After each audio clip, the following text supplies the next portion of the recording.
Phase की समाप्त के बाद मीडिया से गुफ्तगू करते हुए आबिद शेर अली पीपल्स पार्टी पर खूब बरसे। कहा, वक्त आ गया है कि झूठ बोलने वालों का कला कमा किया जाए। पीपल्स पार्टी के दौर में अरबों रुपए की करप्शन की गई, उनका एहतसाब गलियों और मोहल्लों में होगा। तोहमतें लगाने वाले शर्मिंदा होंगे, फिर इनका इंशाअल्लाह ताला तारीख याद रखेगी कि इनका सख्त तरीन सड़कों पे भी एहतसाब होगा, गलियों में भी एहतसाब होगा और बाकी कानूनी जंग इनके खिलाफ होगी जो झूठ बोलते रहे।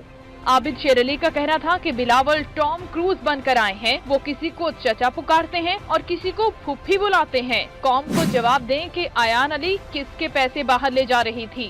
बिलावल साहब से मैंने उस दिन भी सवाल किया था, इनकी आंटी आयान अली किसके पैसे लेकर जा रही थी। आप अंकल टॉम क्रूज बनकर आए हैं, किसी को चाचा पुकारते हैं, किसी को अंकल पुकारते हैं, किसी को फुप्पी पुकारते हैं, लिहाजा आपसे कौम एहतसाब मांगेगी।